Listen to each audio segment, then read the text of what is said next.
Sa gitna ng mga isyong bumabalot sa pangalan ni Senator Rodante Marcoleta, lumilitaw rin ang interes ng publiko sa kanyang pamilya. Tulad ng pagkadamay ng kanyang asawang si Edna Magbitang sa mga kontrobersya ng flood control projects ng pamilya Diskaya. The Philippine Showbiz List presents: sino ang asawa at mga anak ni Rodante Marcoleta?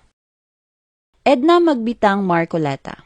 Si Rodante ay happily married kay Edna Magbitang Marcoleta. Tubong Anaw, Tarlac, matagal na siyang katuwang ni Rodante. Madalas siyang makitang sumasama sa mga pampublikong aktibidad, pagtitipon ng partido at mga kampanyan ng kanyang asawa. Hindi lamang isang simpleng may bahay si Edna. Sa kabila ng pagiging tahimik sa publiko, may sarili rin siyang professional career. Nagsilbi siyang independent at non-executive director ng Stronghold Insurance Company kung saan kabilang sa kanyang tungkulin ang pagbibigay ng payo ukol sa corporate governance at proteksyon sa interes ng shareholders. Noong huling bahagi ng 2025, naging laman ng balita ang kanyang pangalan matapos maiugnay ang insurance company sa ilang kontrobersyal na flood control projects na iniuugnay sa pamilyang Diskaya. Dahil dito, lumabas ang mga alegasyon ng posibleng conflict of interest laban sa pamilya Marcoleta. Gayunpaman, mariing itinanggi ni na Edna at Rodante ang mga paratang.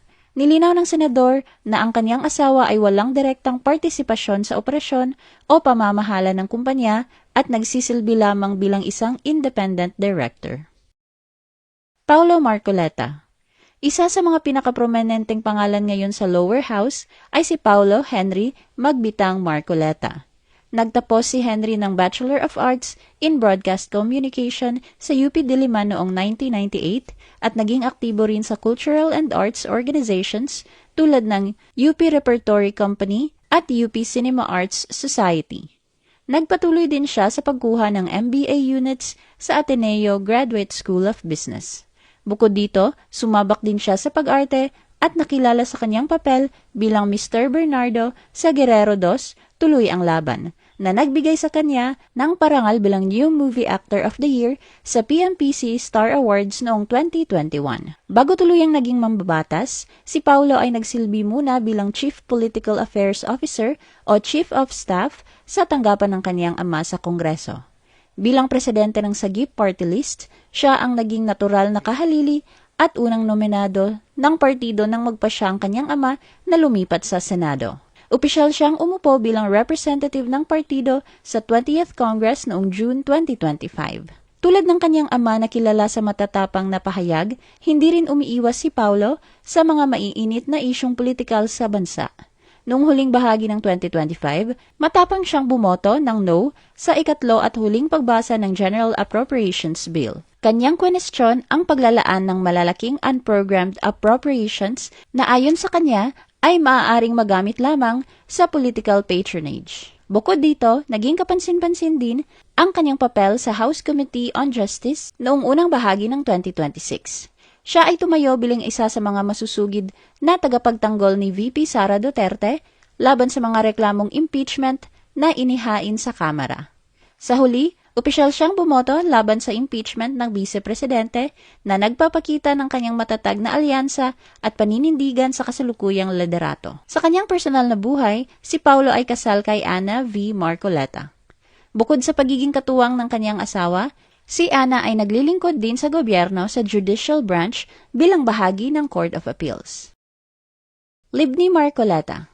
Si Libni ang kasalukuyang Chief of Staff sa opisina ng kanyang ama sa Senado para sa taong 2025-2026, kung saan siya ang nangangasiwa sa araw-araw na operasyon, koordinasyon ng staff, schedule at paghahanda ng mga dokumento at briefing materials para sa mga pagdinig at panukalang batas.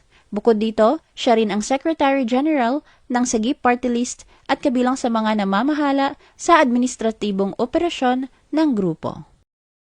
Kathleen Marcoleta.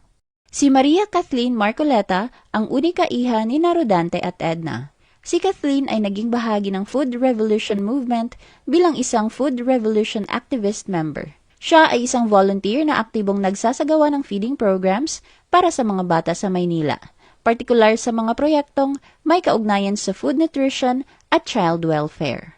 Bagamat hindi siya aktibo sa publiko, Isa sa mga pambihirang pagkakataon kung saan nakita siya ng media ay noong May 2022.